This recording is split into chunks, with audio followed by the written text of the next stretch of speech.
chance that I need to refer to it. Yep. So we're setting up the live. We're about to go live on YouTube. Yep. And we are live. All right. Oh. Now I'm going to start the record.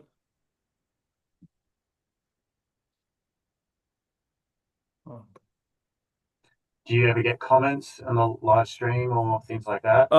From time to time, yes, I do. And I'll set that to where I can see both pages, and then I can ask the questions as they come in. Cool. I'll do my best to make sense. Mm-hmm. All right. So, yep, I got the chat up. All right. So, hello, everybody. I'm live here my name is Dana Zorns, and I'm live with GS Science, James Ross. How you doing, James? Thanks. I'm doing really well. It's Friday morning here in Melbourne, Australia. So hopefully it's not too late for you. I appreciate you being flexible. Oh, no, it's only just after 6 p.m. The kids are at softball practice with mom. I got the house to myself, and I'm all yours. Awesome. I really appreciate you doing this interview. I was really excited to talk to you. Your GS Science webpage is filled with blogs that just go super in depth when it comes to kettlebell sport and training and things like that. I've met a couple of your athletes that you train. You just had Aiden Jones lifted the most weight at the All-American Kettlebell Open, and he got a few medals for that. So I commend you for your coaching capabilities. He's an awesome guy. It was the first time I met him. Also, Ian Clark, is Clark his last name? He runs Kettlebell Collective on Instagram. Yeah.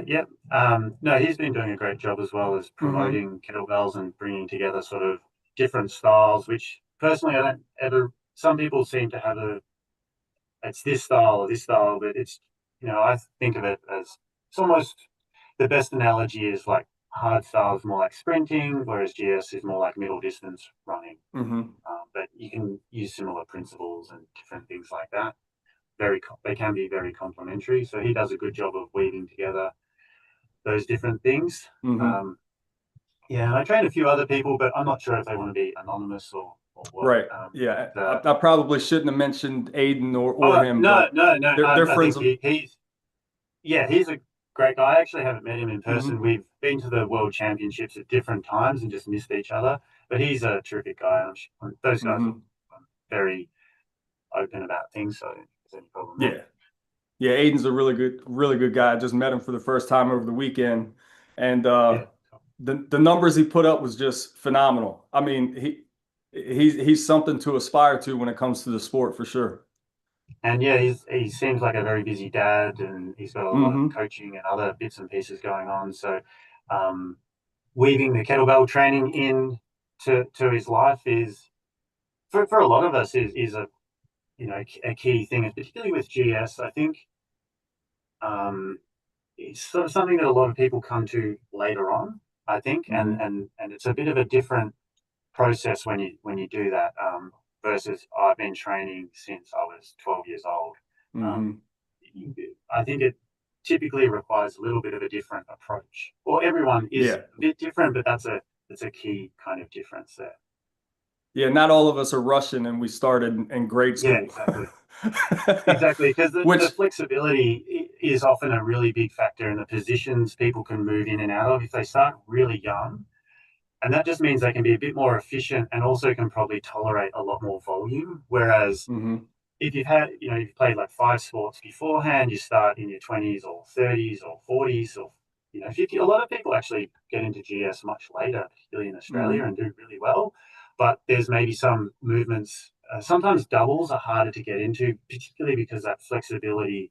And if you don't have the flexibility, or if you can't be in a good rack position, or maybe if you don't have the patience to spend years developing that, it's hard to progress in some of those areas. And whereas if you've got perfect flexibility and it's easy, you can rest in between each individual rep, and that will Hmm. actually make a big difference. And you maybe don't require the same strength and conditioning base to get through as much volume and things like that, if that makes sense.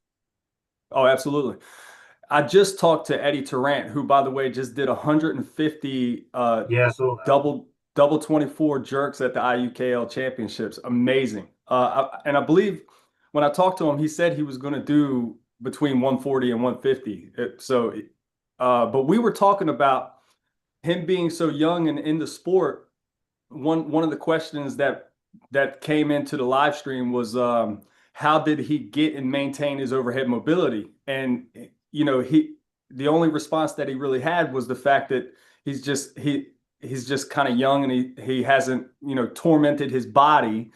And the previous conversation that I had with Steve Gordon, we talked about neuroplasticity in these younger athletes and how they develop the thoracic and the overhead mobility needed very easily. So what you say definitely resonates and hits that nail on the head. Yeah, so and it's kind of use it or lose it to some extent. I mean, we all have different bone structures and different nervous systems and things like that. And both of those guys, I chat with Steve a lot and talk more with Eddie's dad, to be honest. We were chatting with each other in Italy. But at school, actually, I connected those guys with a friend of mine, Jason Lake, who's he's a researcher in the UK, and he has more of a hard style and Olympic lifting research background, but he's open and interested in different types of kettlebell training, and I was sort of like trying to nudge them towards maybe doing some research with him, or doing some, when Eddie, I think he's not even sure if he's in his final year of high school, but it's absolutely incredible numbers. Um, what he's putting up there. And to your point, if you start younger, you've got more degrees of freedom. And coming back to Steve's point, it's like, well, if your brain knows you can move in and out of those positions, you know it it will maintain that or develop that pattern, and then it'll you know. Whereas if you've always played baseball, or some sort of throwing sport, and you're not used to Hmm. moving into that position, or you might have like a slight imbalance between each side, which is fantastic for baseball or throwing or anything like that. But then you're like, okay, I've stopped my career there, or I'm going to start kettlebell sport. You might find, oh, it's really hard to get into that position, and so it takes a lot of time to develop that flexibility and then to train it into your brain to or vice versa. But if you have that underlying flexibility and your body gets used to moving in and out of it, it makes a big difference. And then again, adding on top of the factor of kettlebell sport, and I think this is one of the really cool things about kettlebell sport is it has relaxation as part of it. And I did athletics briefly, but I was quite terrible at it. But there's still this emphasis on speed, but also relaxation. And I think if you can move into that position and relax better, let your body recover, that makes a huge difference. And you don't need the same, VO2 max or local muscular endurance, or different things like that. You can get away with better baseline. Or if you're more flexible, you don't maybe need to move your center of mass up and down. So you can move the kettlebells in a smaller distance and move around Hmm. the kettlebells more, particularly for the Ah, I jerk, I see. guess. So that's Hmm. where I think all of that stuff can come together. Right. Yeah, but Eddie's, yeah, really amazing. I saw that this morning. Um, yeah, 150 jerks. So very Yeah, impressive, and be it was exciting to see what very he can impressive. do in the future. I know. I think that kid's gonna go places. He's gonna be Ivan Markov status. Hopefully, yeah. As long as like some other sport that maybe will pay him money doesn't poach him, or Yeah. something like that. But I think if uh, most people start kettlebell sport much later on in life, so he could always have a little break and do rowing or something, and then Hmm. come back to it and probably be really good as long as he maintained, sorry, his flexibility, things like that. But it's exciting to see what he can do. And I I know would like Steve's to got lots of younger athletes as well. Oh yeah, for sure. That was one of our talking points is youth athletes in kettlebell sport, and the importance of it. I think how we can kind of introduce it a little earlier, maybe here in the U.S. or Australia or the UK. Start getting high schools more involved. Things like that because it is such a dynamic sport that allows um, young athletes to really shine. Uh, I would Absolutely. like to touch. Oh, sorry. I would like to touch Oh, on the fact that you said no, go on, the please. older athletes with the mobility and things like that. But before we go into that, James, do you mind if we back up a little bit, or is it okay if I call you James or Mr. Ross? No, no, Or please, please. No, no, no. okay, We're not very formal in Australia.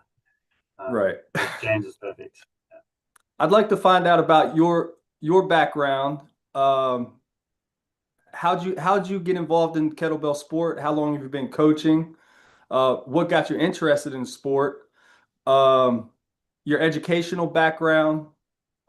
I read on your website that you're a PhD in kettlebell sport.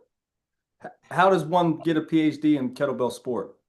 Yeah, well, um, no, I probably need to update that. But I was a PhD candidate, so I Oh, okay. was doing a PhD, but because of the pandemic and other complications there, I stopped my PhD, Hmm. which is actually in the kettlebell swing. So I guess I'm a strength and conditioning coach first and foremost, and I've been doing that for 20 years. And to be honest, though, I coach a lot of general pop stuff these days, but um, online I coach a lot of athletes and things like that. And in person, we do coach some people as well for a variety of different sports, but again, probably attract more kettlebell people. Um, so in terms of my yeah background in education, so I've got two master's degrees in exercise science, and I've got a bachelor's degree as well in health science, and then my first master's was in strength and conditioning, and then I went and did my research master's in the kettlebell snatch. And I thought that was going to change the world. And I think it's really interesting. And I was lucky enough to get some world champion level athletes to come and we looked at their snatch trajectory and Hmm. things like that. And then I got some Australian sort of rank one ish lifters, and we looked at some longer sets. So the first one we sort of documented the trajectory and technique of the different types of world champion level guys, and then the second study for my master's was looking at the forces involved over a prolonged set, and you can find both of those Hmm. not on my website, but on my ResearchGate if you're looking at those. The second one's open access, but we looked at key points of the trajectory of the amateur athletes and the forces involved applied to the kettlebell and also into the ground. We were Hmm. also looking at how the whole body was moving, but that got a little bit complicated, so we just took that out and focused on that. And then since then, I did a couple of studies on the swing, which is what my PhD was in. So not part of my PhD, but we looked at the EMG, or it's a surrogate for muscle activation. Just we looked at the what I call the double knee bend swing, or like pendulum swing, or um, you've got that GS action on the leg, but I just called it a double knee bend swing because it's two-handed, and I always think of a GS swing as one-handed. Some people just call them a pendulum swing or whatever. There's just different names. Then like a squat swing and a hip hinge, and I thought that told a really nice story, which was the muscle activation, for lack of a better term, or that surface EMG is probably more correct, was greatest in the hamstrings when we did the sort of Romanian deadlift style swing, and it was a bit less in the squat, and then in the double knee bend actually had the lowest. Um, we didn't measure the quadricep, which might have been maybe was spreading the load more onto the quadricep, but that kind of tells a nice story in the context of the kettlebell sport swing is maybe more efficient and we're trying not to use as much muscular force versus the hip hinge, we're just trying to be aggressive. So it's kind of Hmm. also comes down to the intention. And from there, I also did realize that we could have controlled the kettlebell displacement a bit better. So what I mean by that is I felt like with the different swings, people would swing to different heights. And then with my, I got published a couple of papers on the swing. And one thing I'm quite proud about, and one thing I'm really interested in, is trying to do research that's more applicable to what experienced kettlebell lifters do, whether that be hard style or kettlebell sports style. Again, with my strength and conditioning hat on, I love barbell training and Olympic lifting, but kettlebell Hmm. swings are a great exercise for power and things like that. But we looked at the swings to different heights, and we used a 56 kilo bell for that. And most, if you look at the kettlebell research, most of it's done with 16s or 8 kilo for women, which is just so light, especially if they're Hmm. experienced. Um, and that was pretty cool, just looking at different swing heights. The very brief summary was um, swinging to higher points required, or swinging from abdomen height to shoulder height would increase the Hmm. force on the upwards and downwards phase, but swinging from Hmm. shoulder height to head height didn't actually change the force on the upwards phase, but on the downwards phase. Hmm.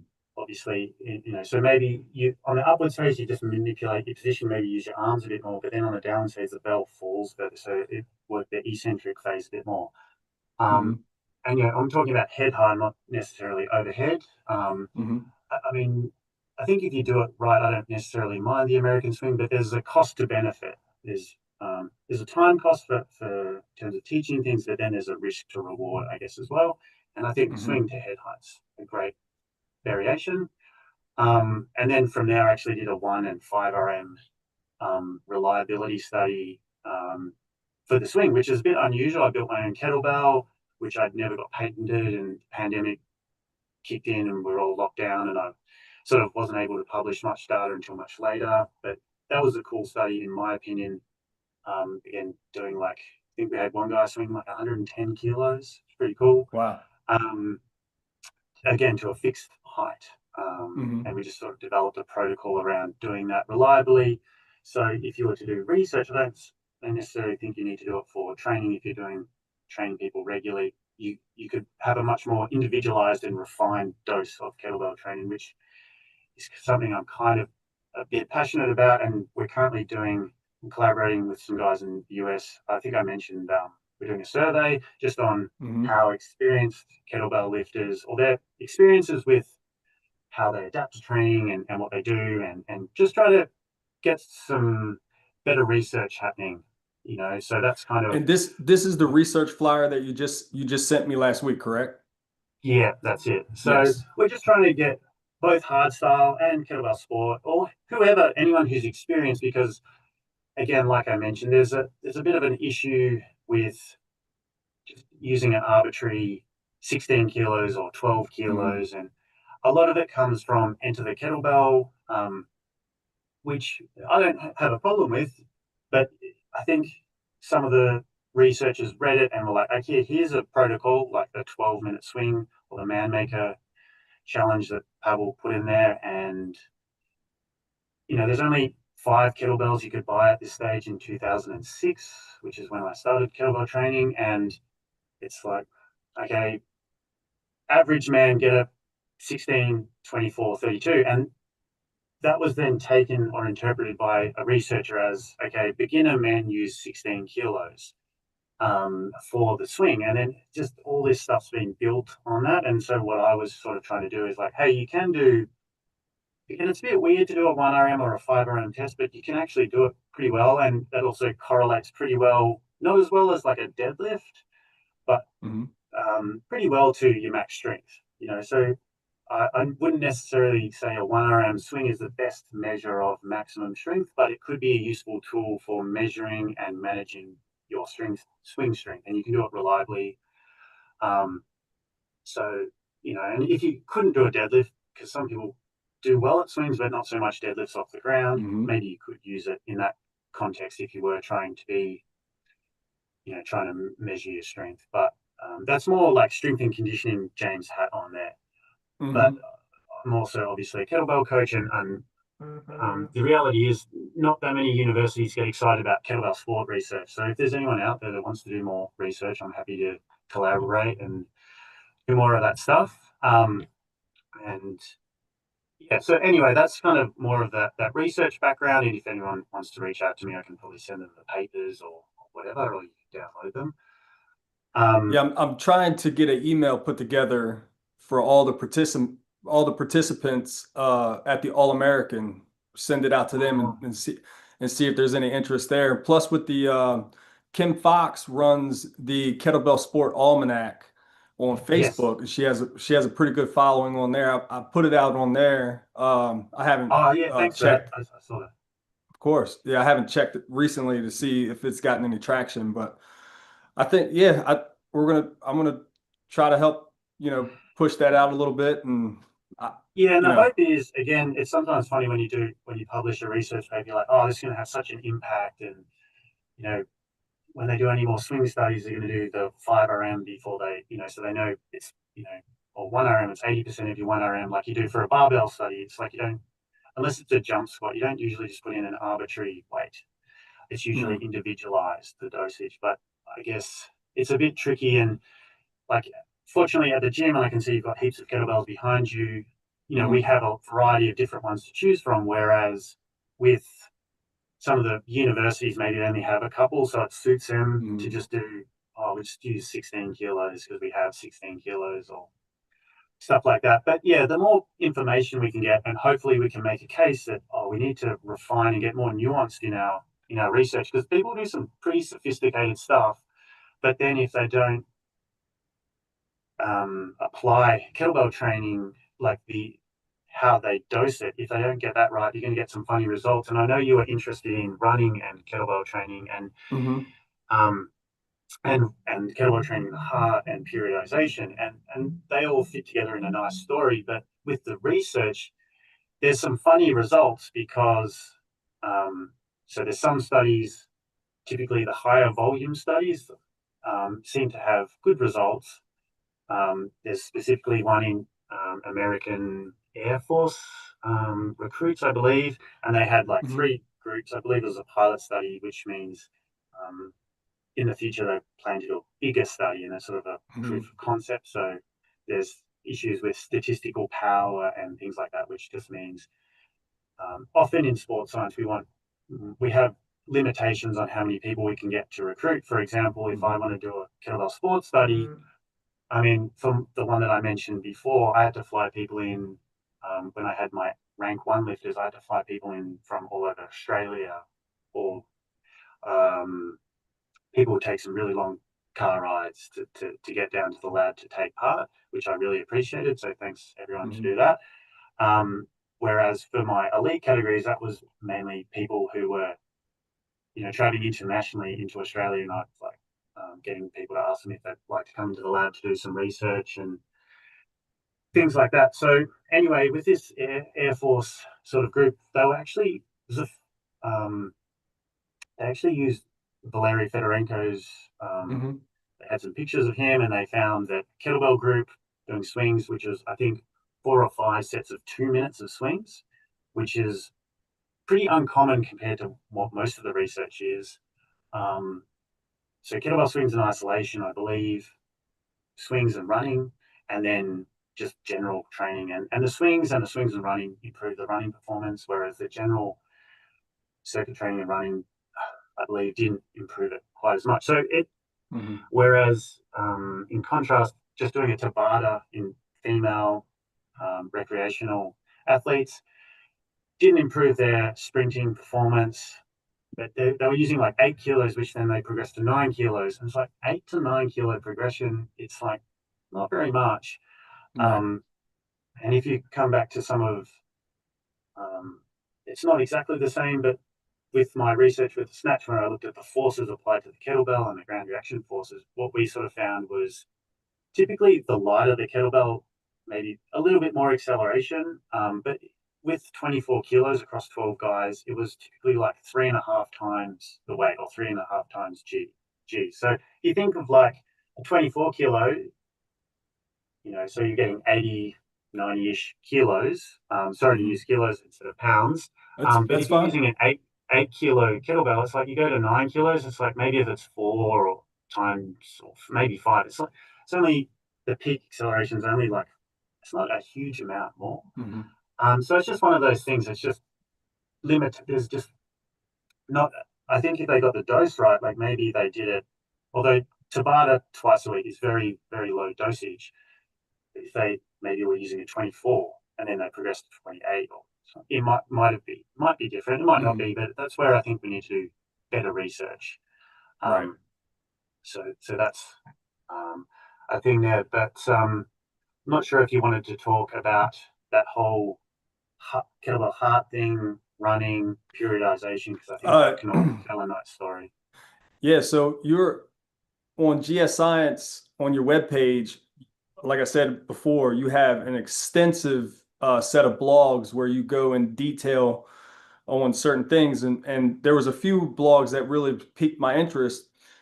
The first one being the kettlebells in the heart, where you interviewed Dr. Eddie Crindle. Oh, Crindle. yep, that's right. Uh, I found that extremely fascinating because I read a book called The Cardio Code, and it's by the author is named Kenneth J. And I actually pulled it out because I wanted to uh like reintroduce myself to it because of the questions that I had for you. And also it's Ian Galligan, not Ian Clark. So I apologize to Ian that I got his last name wrong. Yeah, I But was trying to think of that. I was like, yeah, and yeah, anyway, so because I sorry, just Ian. think of first names. But yeah, no, that's really interesting that you mentioned that because Kenneth J is a really interesting guy, and Hmm. uh, he's published some research in kettlebell training. Hmm. He has two main studies. I think also for a master's, and he's moved on more into pain. Hmm. But he had one in older. Actually, I think it might have been the same cohort. So they had workers doing kettlebell swings.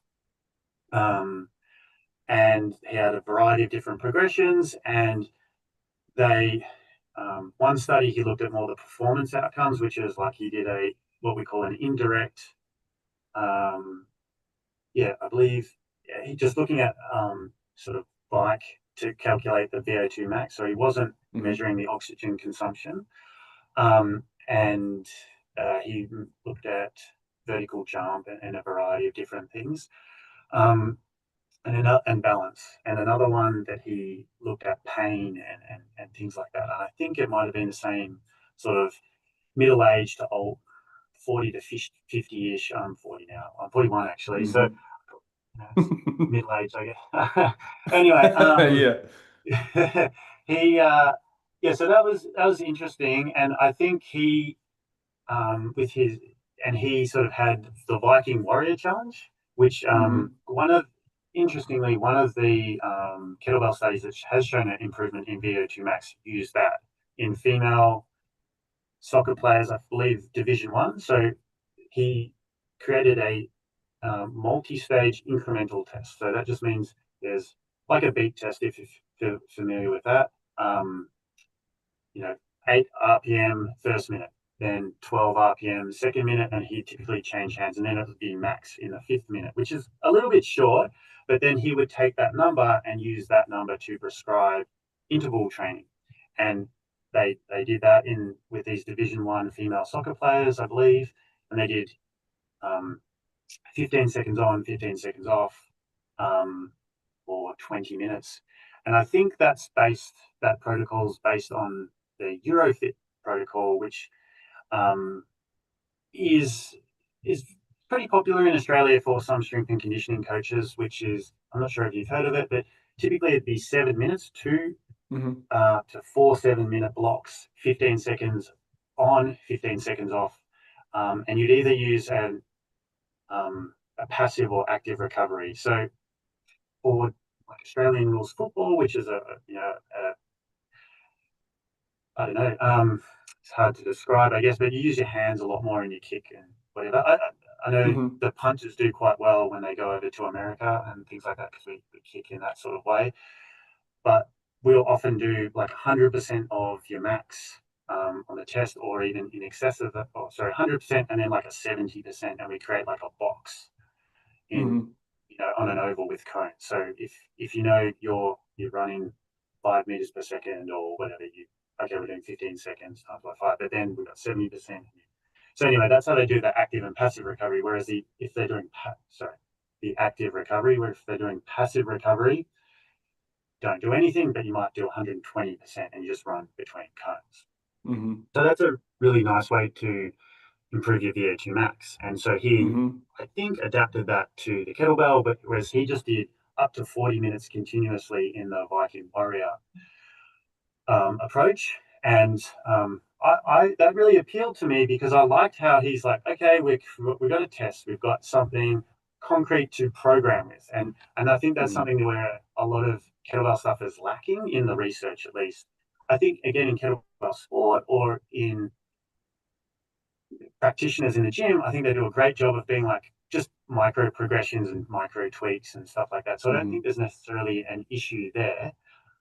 But sometimes I think there is in the research. And anyway, so yeah, the cardio code then built on that, and Hmm. he's also got a really cool um, video that I have as well at home because I have both those books. And when he was still involved with the RKC, I believe he had, like many people, are falling out with Pavel. He sort of presented some of his research that he never published. But Hmm. so coming back to his research that he published on the kettlebells. Probably again, this probably comes back to what I was talking about before. Like, it's hard to get a university to be excited about kettlebell sport training or things like that. It's probably easy to go more strength and conditioning with the swing. Hmm. But I'm hoping to get back into more kettlebell research. And I think for him, when he was probably doing stuff with more athletes, it was probably harder to publish that than, okay, I'm looking at this cohort who have neck and back pain, and I found kettlebell training reduced um, back pain and things like that. But typically, most exercise will reduce pain, which is more of what we call a central or a non-specific effect of exercise. So the central effect is he talked about peripheral effect, which was like a muscle Hmm. pumping action, Hmm. whereas the central effect, which most people will talk about, is something called descending modulation, where the brain just changes the output coming down from the brain. I'm not a pain expert; it's an area of interest, but Hmm. um, so that was, I believe, the main thing he found in one study, and the other one he showed that it was sort of improved balance. There was a statistically significant improvement in jump height, but not between groups, and they had a control group, Hmm. and the VO2 max stuff was approaching significance, but he, I believe, said there's too many people dropping out and things like that, Hmm. and there he thinks if that might have made a difference, but one of the progressions in there, I believe, was like a body weight swing, so no kettlebell, just Hmm. just swinging. So it's like there's some issues there and different cohorts and things like that. Hmm. But later on with the cardio code, just trying to set up the context here. Um, I think he'd sort of moved away from kettlebells a little bit, and Hmm. he talks a lot about central adaptation. So we often have a central adaptation and a peripheral adaptation. Hmm. So in kettlebell sport, we often care about the outcome being more reps on the platform. Hmm. But sometimes when we put our, you know, strength and conditioning hat on or coach's hat on, we think about the components of that performance. And that's Hmm. where these things that aren't just the practical outcome be like, oh, well, maybe more a scientist hat in this case, because I've been lucky enough to measure the oxygen cost of people doing snatch Hmm. and things like that. And uh, it's not really relevant if I know, you've got a 5 liter VO2 max when you're doing a snatch versus a 4 liter. It's unless I measure it again in 8 weeks' time or 12 weeks' time to see if that's changed. Hmm. Um, but it is interesting to know that from, and something I've talked a lot about with Steve. It would be cool if we could get all the kettlebell athletes of rank one or MS or something to do a variety of different fitness tests so we can go, all right, to be MS, you probably need a VO2 max of X. You want to be this strong or this flexible. Or probably what we'd be interested in is what the lowest person, like the person who has the lowest of that amount, you can kind of see what the limiting factor is, or what is the least amount of stuff you can get away with. So coming back to the cardio code, we've got those central and peripheral adaptations. So we've got chamber size in the left ventricle, which is part of the heart, which is a really key factor here. And Eddie is a good That's mate what I of was going to mine. bring up.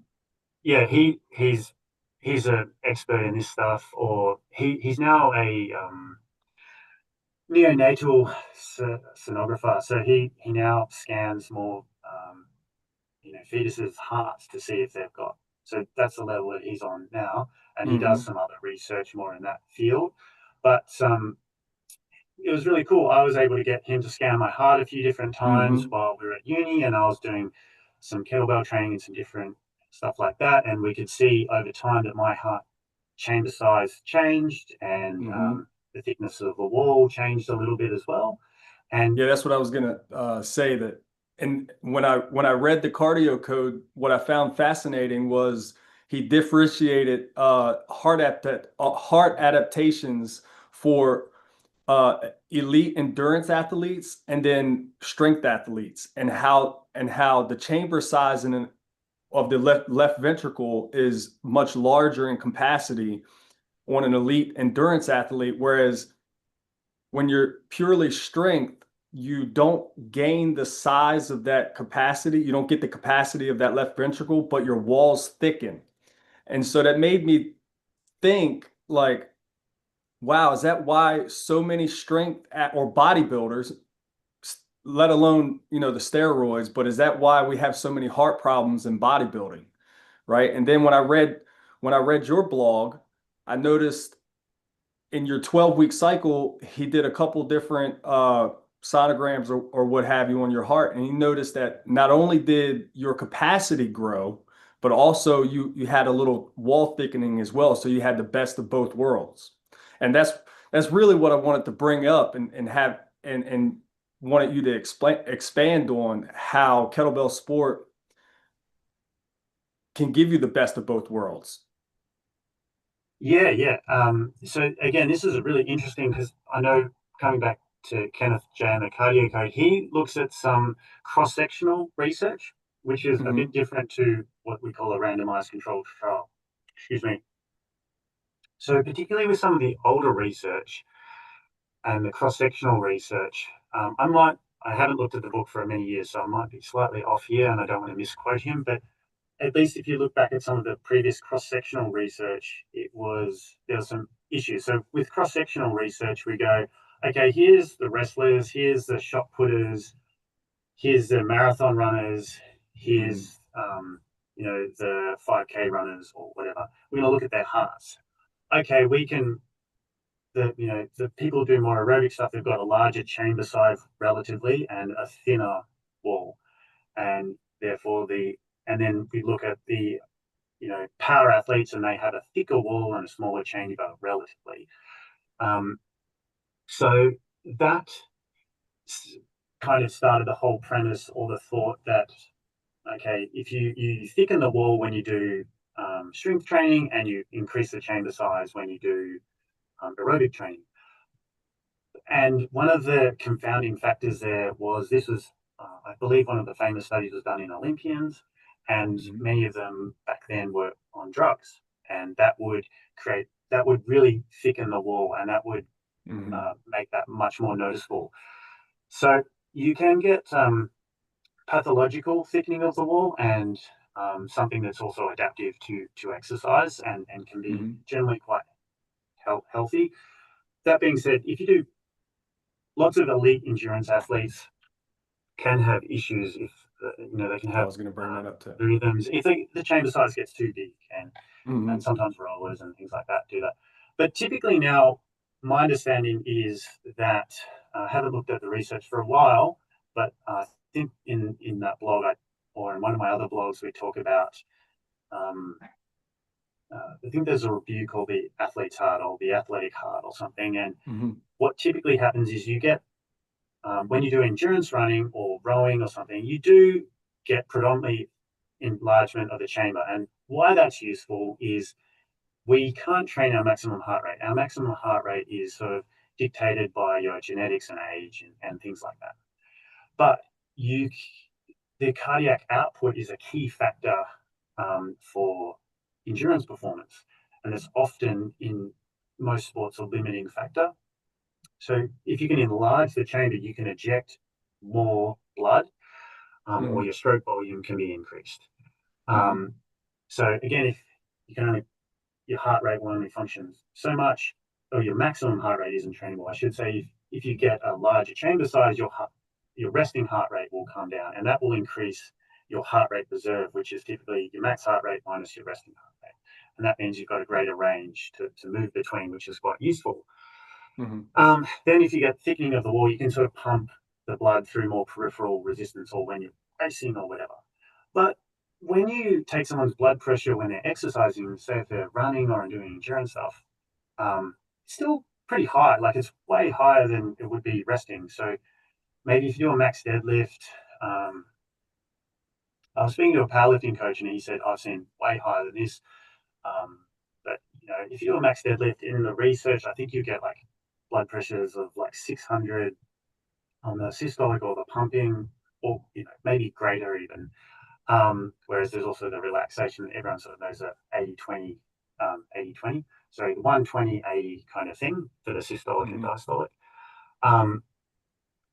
Whereas, so if you're doing a long steady state even, I believe you can still get like a 200, so that will, the cardiac muscle adapts differently to skeletal muscle, but there's still a bit of a stimulus there that you will get a little bit of a thickening of the wall. Hopefully it's just a healthy thickening, but you'll get, more of that chamber enlargement, and vice versa. Or in contrast, the resistance training will create a little bit larger chamber size, but maybe a bit more thicker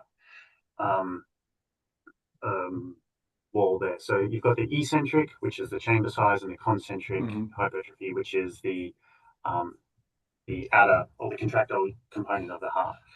So they're the two key differences there. And I think that sort of is an interesting one coming back to research, where we compare the two there. And I think with GS, you can get the best of both worlds. I think if you're really looking to improve your aerobic performance, maybe using higher RPM or longer sets could be useful. And when I've measured people's oxygen consumption with the snatch, I haven't published anything on this, but I found that when people are doing 20 RPM or above, that's when the oxygen consumption would go up a lot. Whereas if people were doing 14 or slower, their heart rate might be pretty high, but the oxygen consumption might not be the same. So I thought that was really interesting with kettlebell squat, and I think that's something that, or kettlebell training in general, some people kind of miss, is they only think about the heart rate, which is understandable if you haven't had, been lucky enough to measure people's oxygen consumption. But I like to think of it in terms of the power, the average power of the time. So it's really high power over the time. So if you're doing snatch with a heavy bell like a 32 and you're doing 12 RPM or something, heart rate might be quite high because each individual rep has a really high power, but you might have the same, or you might have much higher average power if you're doing a 24 faster or even 16 maybe. And you're just pumping out those reps much more frequently. Your heart will probably be able to pump, whatever. But so that's an interesting nuance with kettlebell sport, which would be great if anyone wanted to pay me to do that research. But oh, absolutely, you should get some funding. You should get some funding so, for that. I mean, I'm keen to try and get something, at least a metabolic heart, or just take it to some different competitions. I think that would be really cool.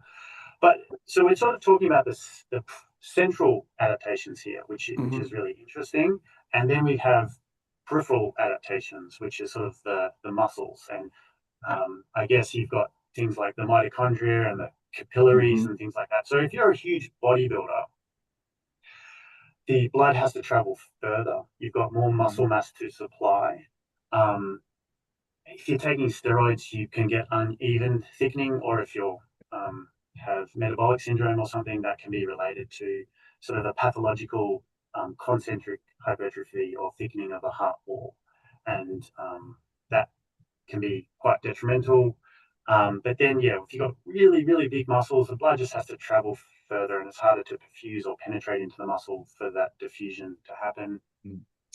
And then so that's if you've got better capillaries and things like that, that'll help with oxygen extraction. And then if you've got more mitochondria, you'll be able to make better use of that. And Mm-hmm. often that's not considered the main limiting factor of VO2 max, but the useful thing of that is it helps with what we call the VO2 kinetics, which sounds like jargon, but just basically means we can get into a steady state faster. So if we're not Okay. very good at extracting the oxygen, um, it might take us longer to get into that rhythm, basically, is how I Mm-hmm. contextualize it.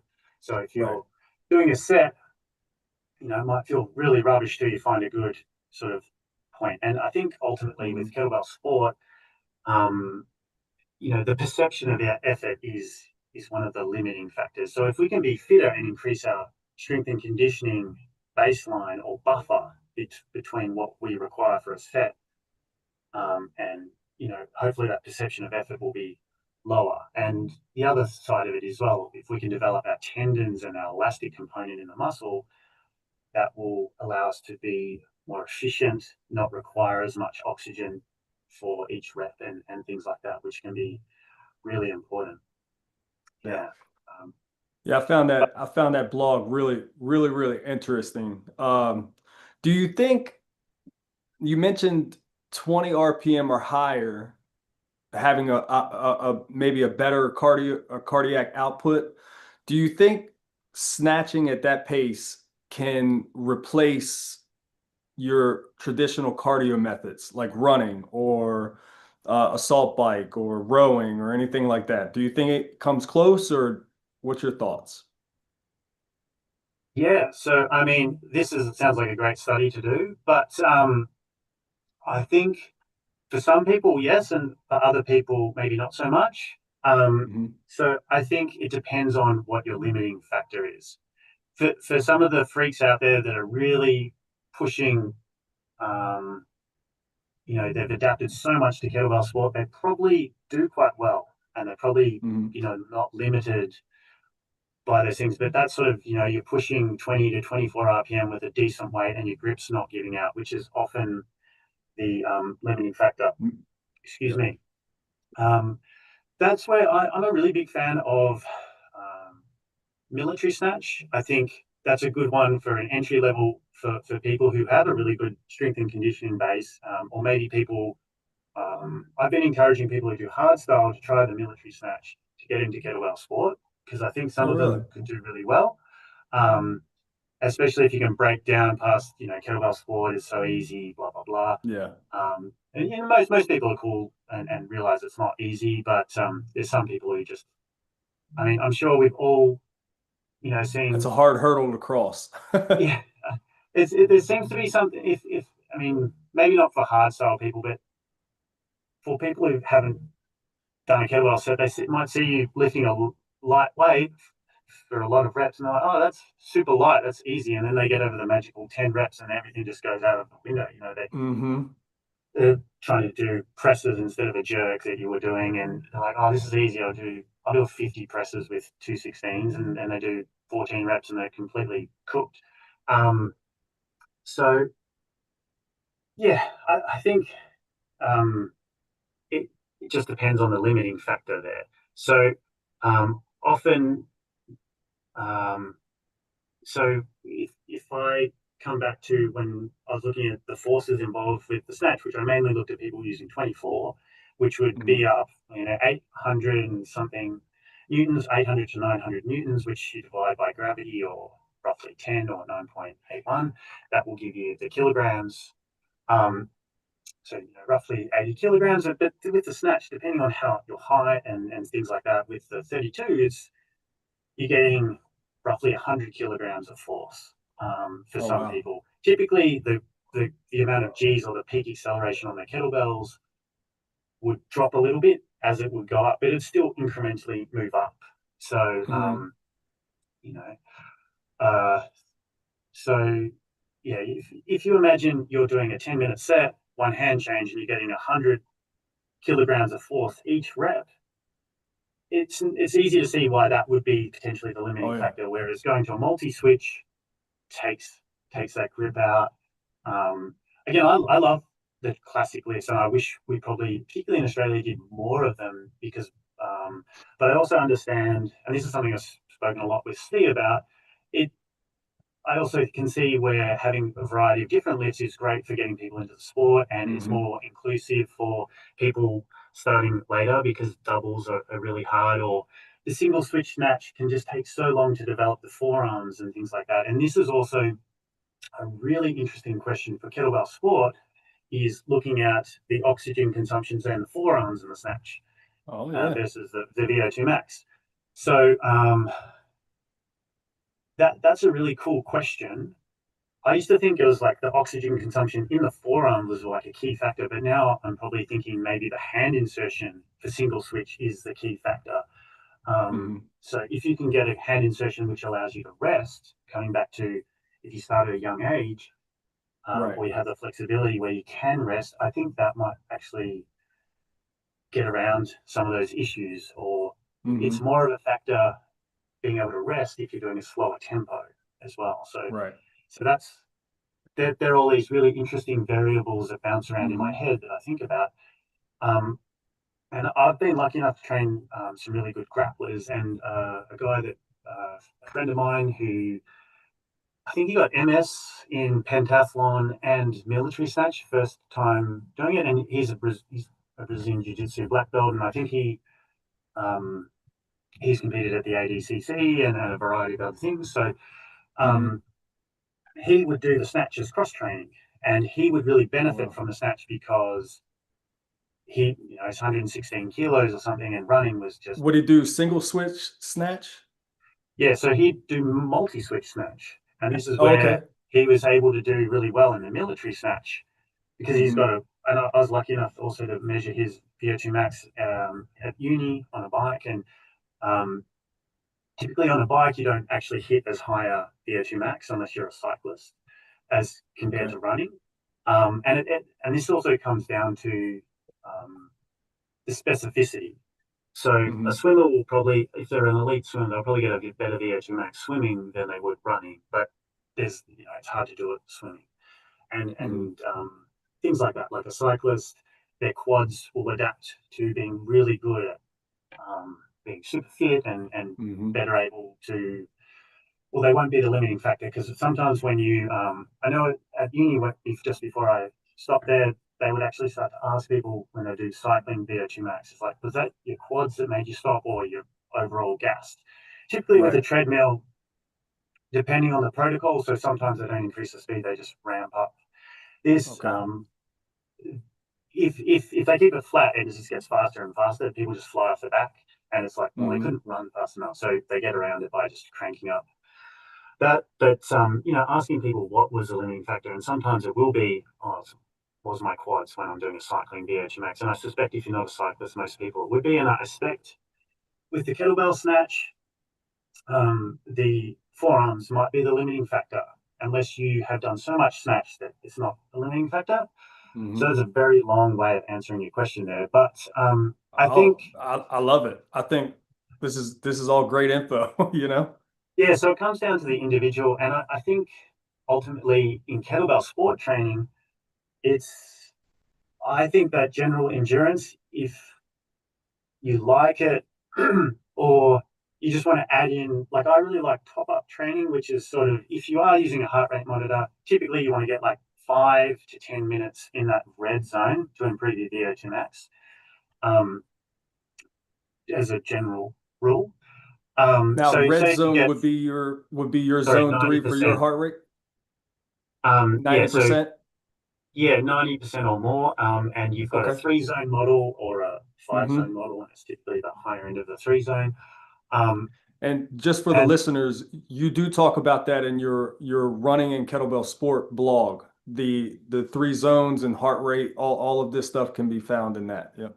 yeah, yeah. And yeah, so the 3 zone model is different to the 5 zone model. So the 3 zone is based on the physiological parameters. So we can measure them objectively in the lab. So you have a variety of different thresholds, which I'm sure people are aware of. And they can be trainable. And that's very tricky where the zone 2 um, stuff comes in. And this is something I find interesting because I think ultimately people need to do more exercise and stuff like that. And I think it's really useful. But a lot of this polarized training and the lower end training is coming out of people who do so much training and like you watch them run and their zone 2 is like in elite athletes. I can't even run their zone 2 pace. Hmm. Briefly when I did track and field, I was amazed by it's also probably a testament to how crappy I was at it. But there's this middle distance runner. He was just running around the track. Like for my whole sprinting session, I'll do like 60-meter repeats. Um, and I would only just run a bit faster than him. Obviously I Hmm. was accelerating, so starting from zero, but I'd only just sort of overtake and then I'd slow down. And he was just cruising the whole time. That was just his, easy pace. And so those Hmm. guys they've got their really intense sprint efforts and then they've got their lower efforts, they're still doing a lot of decent work. Whereas if my zone 2, because I'm so bad at running, is probably just walking, to be honest. And I do so much walking, so I often don't worry too much about it. These days, I do more cycling and I do like to have easier sessions. And Hmm. I think ultimately it comes down to if you're pouring on more volume, it's more about the recovery. So it's typically much easier to recover from an assault bike. Um, Hmm. sprinting is hard to recover from and can be risky if you're not adapted to it. If you're a good Hmm. runner, by all means you can do it. But I typically, assault bikes, rowing, things like that are a better risk to reward for sprinting Hmm. stuff. So I think that is still really useful, and I think it comes down to So, the individual and your limiting factor if you're trying to improve performance. If for general health, mhm. I think you can make everything work with kettlebells. Yeah, for sure. And the assault bike, are you speaking on like interval training, longer distance on the assault bike? Yeah, I mean, so I typically will break it down into sprint interval training, which is just max effort or Hmm. and just go as hard as you can, and that's really good um, for sending a signal to your body to get it to adapt with minimal dosage.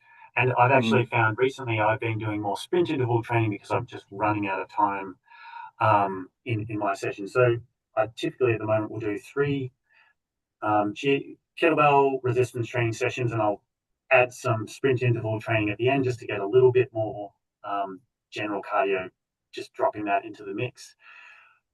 On Tuesday and Thursday, I might just do easier cycling or Hmm. some lower intensity, high intensity interval training. So we've got sprint interval training, which is just an all out effort.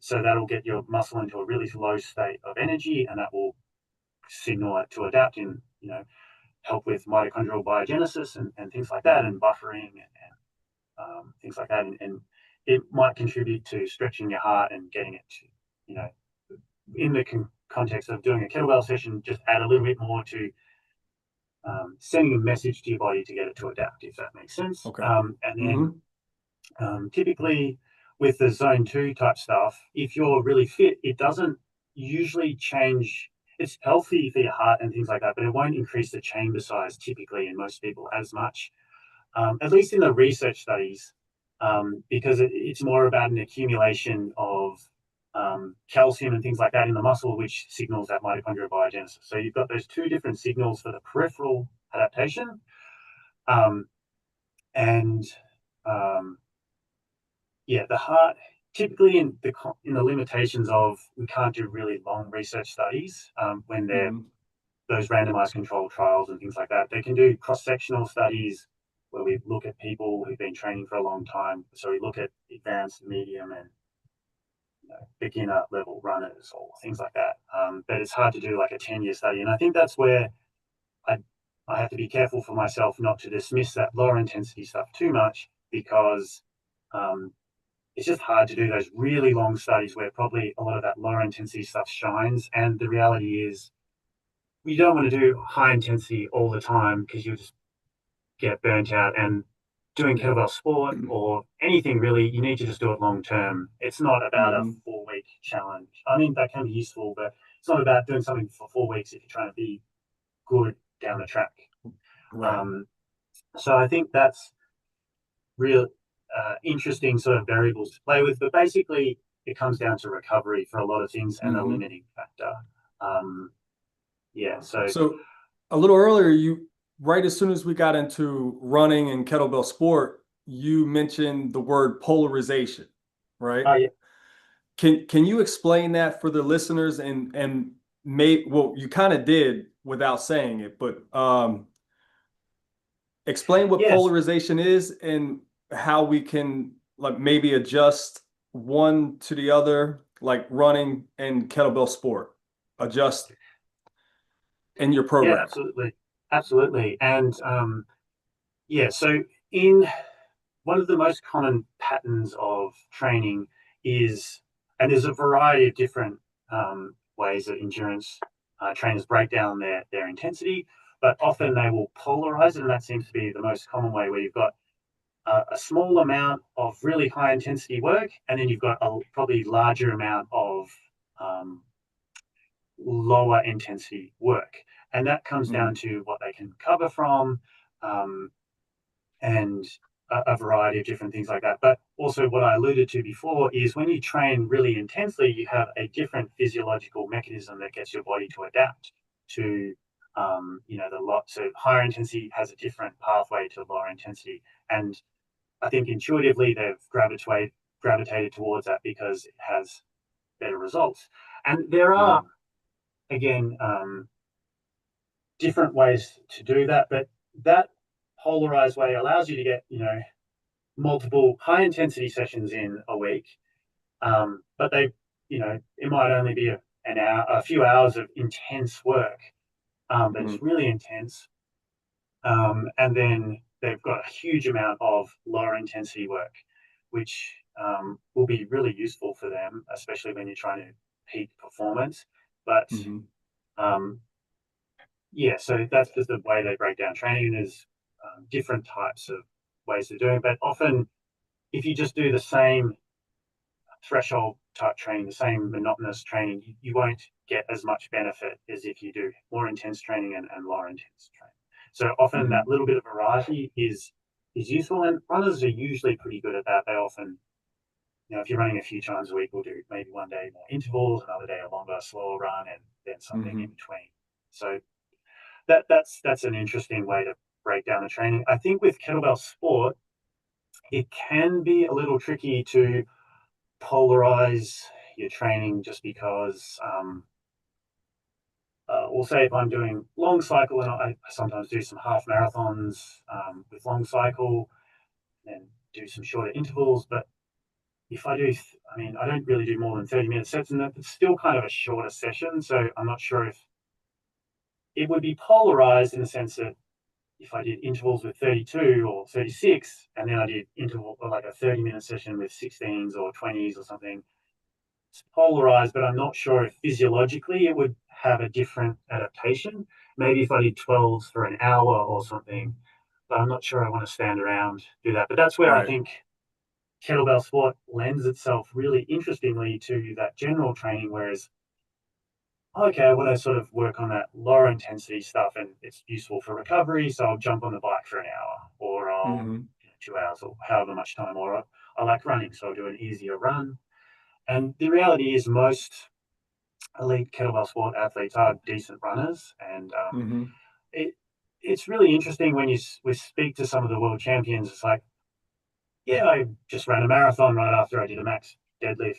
And coming back to kettlebell sport, and oftentimes, if you do it long enough, you'll be easily strong enough for everyday life, and you'll probably be much stronger than the average person, even if an average bodybuilder, unless they're really strength focused or whatever. And then you probably have much better endurance as well. And that's where I think I'm also a very terrible martial artist. I like to say I'm like the Bruce Lee quote of like, is it the don't fear the man that's done 10,000 techniques. That's me. And then there's Hmm. the person who's done one technique 10,000 times.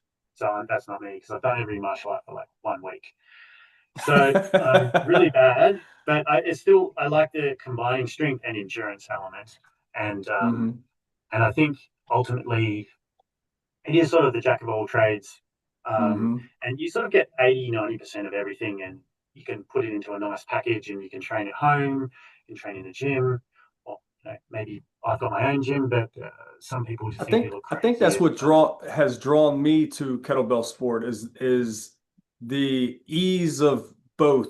You know, you kind of get the strength and endurance aspect of it.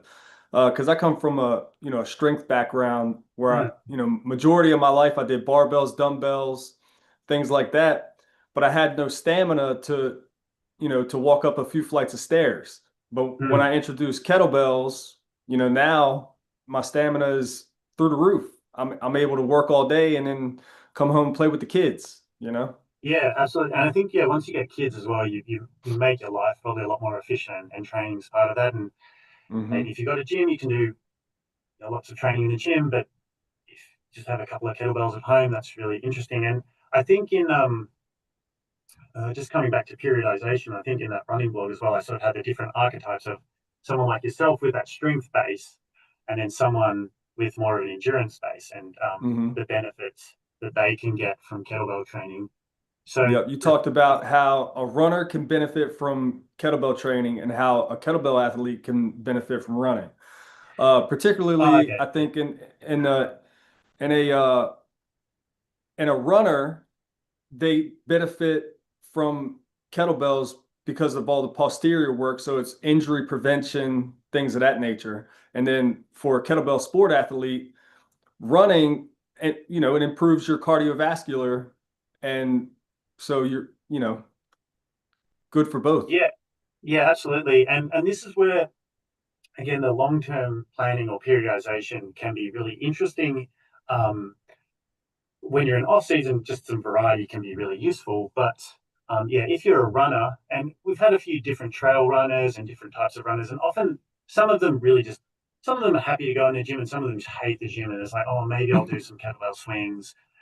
And like you're alluding to, yeah, getting stronger through the glutes and hamstrings is going to be really useful, particularly when you're running slower, you use more your quads and calves.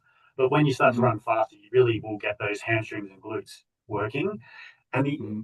other benefit is kettlebells will typically move in a frequency which will presumably be useful for the tendons. So typically, tendons respond to heavy load or Hmm. fast load moving quickly because it stretches the tendon. Hmm. And that stretching the tendon, that will send a mechanical signal that gets turned into a chemical chain reaction. Kind of like what I was alluding to. The body's really good at sensing different things that are happening in the body. And then if it exceeds a threshold or basically you tell it loud enough to change, it will start to change. And we just got to do that Hmm. enough. So stack enough of those stimuluses together that the body gets stronger. But you if you improve your strength, you'll be able to run more efficiently. And if Hmm. you target those other muscle groups, of course, jerks and different things like that will work the calves and quads a lot as well. Um, but yeah, it'll be very complementary. And I think we all know like a few people who do kettlebell training, and they're like, "Oh, I haven't run for ages, and I just went and did a 10K run," or they're really Hmm. surprised. Um, and then this is where it's also coming interesting, coming back to that survey, and I might look at doing something more kettlebell sport specific, or so the survey is more of a quantitative survey, so we're giving you multiple choice predominantly, whereas maybe in the future I'll do more interviews and look at some of the other themes and things like that could be really interesting. But the amount of people over my 20 years as a trainer, and I got my first kettlebell 2000, nearly 20 years ago, yeah, 2006 or maybe 2005, maybe it's 20 years. Yeah, the amount of people that sort of told me about, oh, my running's improved and all these different Hmm. things. Um, yeah, it's really I mean, interesting. And I've noticed it in myself with the kettlebell training. My 1 mile run has significantly improved, and my 2 mile run, which is typically all I would ever do, uh, I blame the military because that was the PT test was a 2 mile run, so yeah, I never would run any more than 2 miles.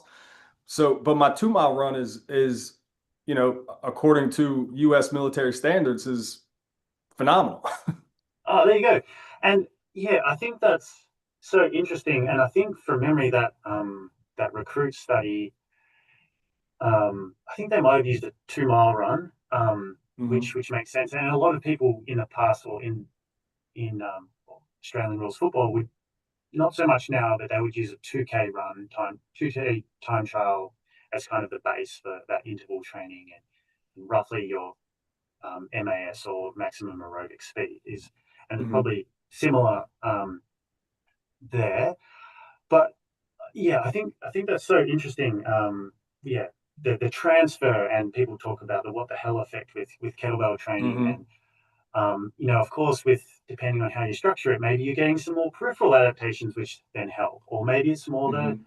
the central adaptations with the heart, or the peripheral adaptation with the hamstrings um, and things like that. And then when you take um, so like sort of your archetype as well, it's like okay, maybe because I haven't done that much endurance training yet. Probably maybe you're getting more of the heart adaptations, whereas a runner will get more of the peripheral adaptations and the muscle adaptations. So it's really interesting all that stuff. Or I think with bodybuilders, not saying you're a bodybuilder, but a lot of them just move slowly with everything, and then when they get into kettlebell training, it's like, oh, I'm starting to move quicker, and then their Hmm. brain lights up, and everything sort of is just a new stimulus, and that can be a really useful tool as well.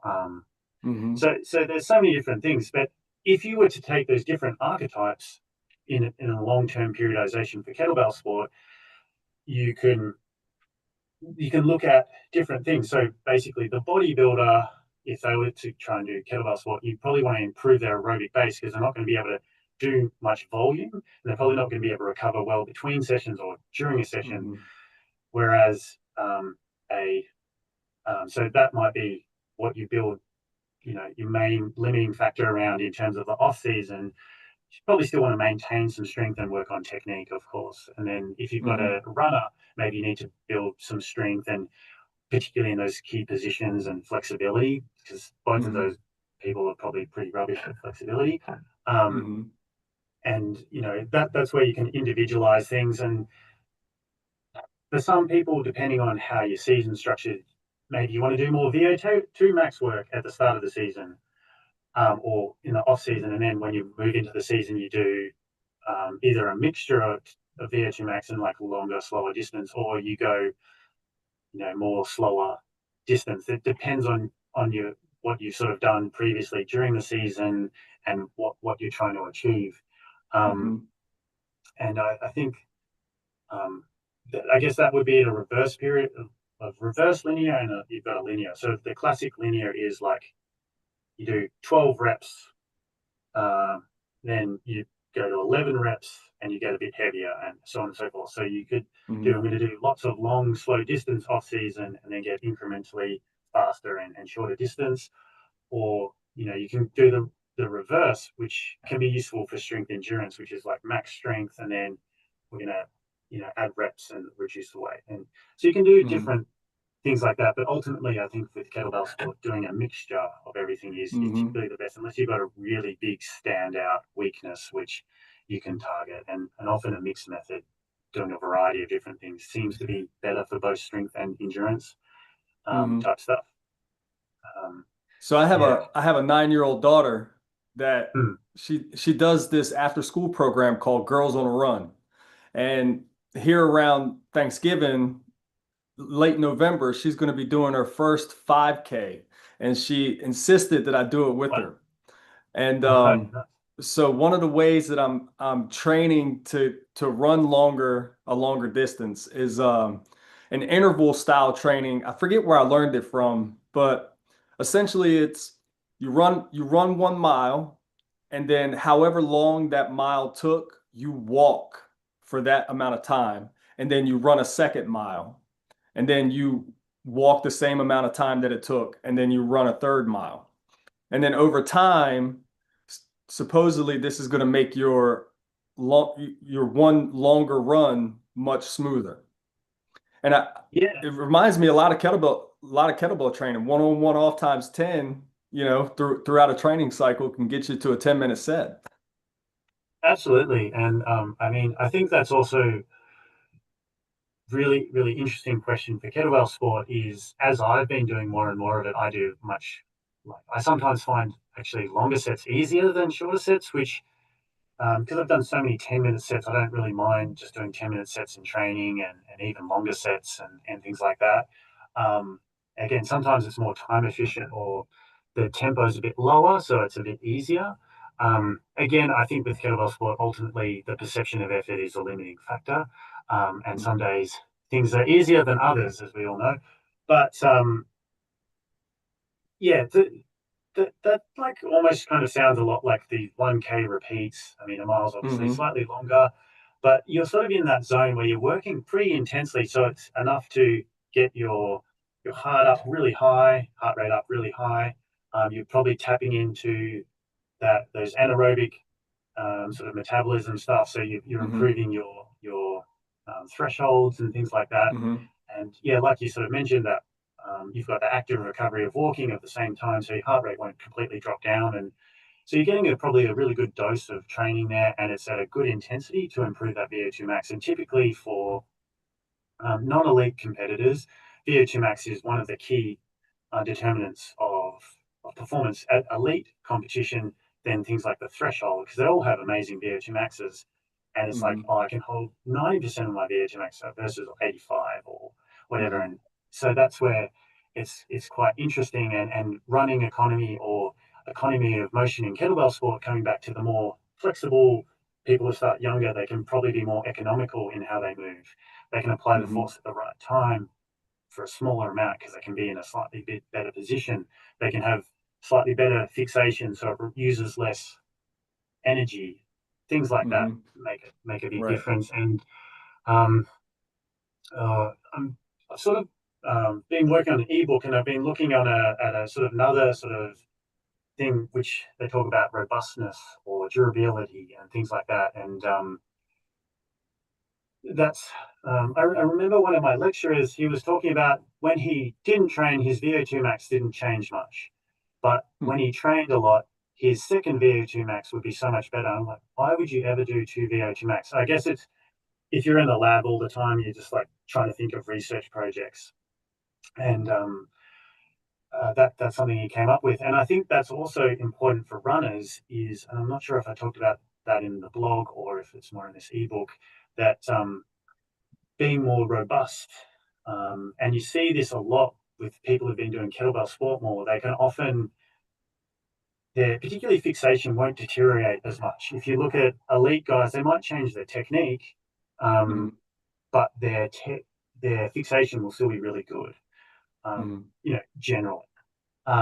Or with runners, if they do more strength training, they might hold their form a bit better and they might be able to, because of that, they don't have as many, kind of weird extraneous movements. So they're not, they they hold their form better, so their oxygen or their efficiency, movement economy will be better, and they can hold that for longer. And I think that's Mhm. something that just comes with age with kettlebell sport. There's the psychological pacing component, and then there's that um, physiological resilience or durability or robustness, whatever you want to call it. I Right. think that's another key factor that is really interesting with training and comes with longer training age. And I think, yeah, probably from that interval training setup, you'll get a. I really like the high intensity interval training stuff. Again, that's sort of my bias. And you get so much bang for buck out of that, particularly for Mhm. how much time you invest in it. And I think for 5Ks, that's really useful. And I think, again, I try to think a little bit more about that lower intensity stuff, which I think long term is probably really good, but it's probably not as exciting for me. But it's funny how different things cycle around, and sometimes with the Mm-hmm. zone 2 training, you get a bit annoyed about it because of, like I allude to in the blog, and I think I talk about the talk test and how Mm-hmm. those zones can move around, and sometimes people think they're doing zone 2, but they're not really, or so it Right. just depends, I guess, and that's where it's sometimes just going with your intuition in that sense can be really useful. Yeah. Mm-hmm. Sorry, So, like I said, I go off on a lot of tangents, so hopefully that's oh, it's useful. okay. I probably I can't think keep going for everybody's too much gonna. longer though. Okay. Yeah, Well if you got then any more. I'll just you were talking I've got for about another 5 minutes or so. okay. You were Yeah, talking or whatever. about on like off season type training stuff to do on off season, and that ties into some periodization stuff. Can you do a quick breakdown of what periodization is in kettlebell sport? How long should a beginner look out through like the the competitive season? How many competitions should a beginner athlete look towards in a year? It's a great question, and it's something I've thought about a lot. My current answer would be do as many competitions as you can do without burning out. And why that Hmm. is because the competition is more than just training. And as long as you feel comfortable with that, because some people don't like competition and you don't really want to Hmm. burn them out, because ultimately, the longer you do kettlebell sport, typically the better you do. Hmm. Um, but you learn so much from every competition. Like my last competition was the Australian Nationals, and um, there's always a travel factor, and like we were talking about before, there's a coaching factor, and the platforms might be different, or um, things like that. There's always little things that you can learn, and you learn so much from being judged and having what I'm yeah sorry competing in kettlebell sport with a judge watching you is a different context. So we Hmm. sort of talk about contextual interference. So having someone next to you as well can sort of fluster you. So if you're trying to do, if you want to compete at this big competition in 6 months' time, adding in a few little steps along the way to give yourself you know targets to beat, as long as you're not too hard on yourself, I think is a great approach. If you're more of a perfectionist, whereas if you don't nail your rank or whatever and you come away super disappointed and then you're not going to do it anymore, then maybe that's not a good approach for you. But if you're sort of Hmm. open to just having a go and learning and trying to be curious about the whole process, you'll get so much out of it. Hmm. That being said, each coach has a different approach, but typically, um, if if you have an off season and maybe you can address some of your, I think off season is a great opportunity for beginners just to work on their technique, um, Hmm. to try a variety of different exercises as well, which typically help with technique. I feel um, so. In the off season, maybe you're doing a bit more barbell training for strength and a bit more running for endurance, but you're still doing, you know, 50% kettlebell training. So you're still refining your Okay. technique and you're building up your body's ability to do that. But maybe you're doing, say, if you want to do long cycle at this competition, you're doing some jerks and you're doing some cleans and snatches and you're doing some one arm work and things like that. Um, and then as you have your first competition at the start of the year, and then you just start to do a bit more specific stuff for jerk, and you do like a 5 minute set or a 6 minute set. You don't worry about doing the whole time, and you just get a feel for the competition. And then the the next competition, say if you're trying to do 16s at 6 months down the track, maybe you do a 10-minute set of 12 kilos. Um, Hmm. and in that time, you started to consolidate from lots of general stuff into more specific stuff, but you still have stuff to address the limiting factors, um, and then you incrementally move along, and you might, excuse me, have different phases ending in a taper. before you do that. But with these other competitions, maybe you don't use a taper because in Australia there's now so many competitions. Um, you can't really taper for all of them, otherwise you miss half the year. So it Hmm. depends on how you do it, and that's where you have to delay, what when you want to peak. So if you're doing heaps of volume of training, you're not going to be it's not going to be your best performance if you just have a day or two off beforehand. But that's okay. Hmm. You just got to realize that that's just a limitation. But Hmm. you should be getting that experience and things like that. And that's where hopefully you can pick stuff. Or you could maybe do biathlon at the start of the year, and then you transition more into long cycle. And biathlon's really good for building your tricep endurance and your grip endurance. So when you go to long Hmm. cycle, that's not as much of a limitation. So Hmm. it sort of depends, and maybe do more strength work in the off season or at the start of the season, and once that's decent, you just do the minimum effective dose, which I think is what most people would benefit from. And it sounds like that's well, you're probably doing a bit more than minimum effective dose for the running and stuff like that, but often it's better to start with the least amount and then incrementally work on that instead of just throwing everything at it and just getting burnt out and stuff like that, which Hmm. sometimes happens. Um, so yeah, I'm not sure if that is that answering your question or if you. Yes. Yeah. I mean, look, I would love to do this again with you because I want to dig into some pentathlon stuff. I want to dig into what we talked about at the very beginning with older athletes and maybe some ways they can develop that mobility and how things like that. Older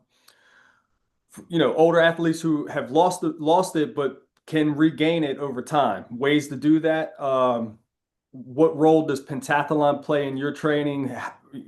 How you look at it, and yeah, I would love to do this again. I just don't want to keep you any longer than now. Yeah, no, So, thanks. I've just sort of at work and I've got to do some things. But yeah, I'm happy to oh talk about. I yeah. mean, right now I love. Some people dislike pentathlon. I really like it. Hmm. I was lucky enough to do a course with Valery Fedorenko, which originally he created it as um, like a strength and conditioning protocol for Hmm. people. And his bias is to longer sets because he would just do crazy amount of volume. So I'm not sure it's necessarily the average person going to enjoy doing a pentathlon, but uh, I think pentathlon is a great tool for off season, and I like combining barbell training and kettlebell training in off season, maybe with a pentathlon or double pentathlon. And often, if you do more single work, doing more double work in the off season will help develop the limitation of flexibility and still maintain Hmm. things. Typically, doubles transfers better to singles, and um, pentathlon stuff can be really useful. If one arm stuff can be useful for evening out left and right imbalances or just a slightly different stimulus, and you're getting a large volume if you're doing the competition style pentathlon. So more than happy to Hmm. talk about that stuff. But that's if you do the classic lifts, that's a great thing to add into the off season, and maybe you do some jerks and squats or deadlifts and snatches or long Hmm. cycle on some other days and power cleans or whatever, and just add in some Nice. different bits and pieces into the mix. But yeah, more than happy to Hmm. talk about that another time. But yeah, I better head Yep. off and get some work done. So, James, for anyone listening, maybe on the back end of this, if they wanted to reach out to you for coaching, do Oh, they thank just you. Yeah. where can they find you? Yeah. So, well, firstly, if I don't get back to you, sorry. Please try again. Yeah. So you can DM me on Instagram. Sometimes Hmm. it goes through and I miss it sometimes. So just feel free to try again, or you can contact me on the website. I really need to get more organized because I'm probably off talking to someone about kettlebell training and I sort of miss things.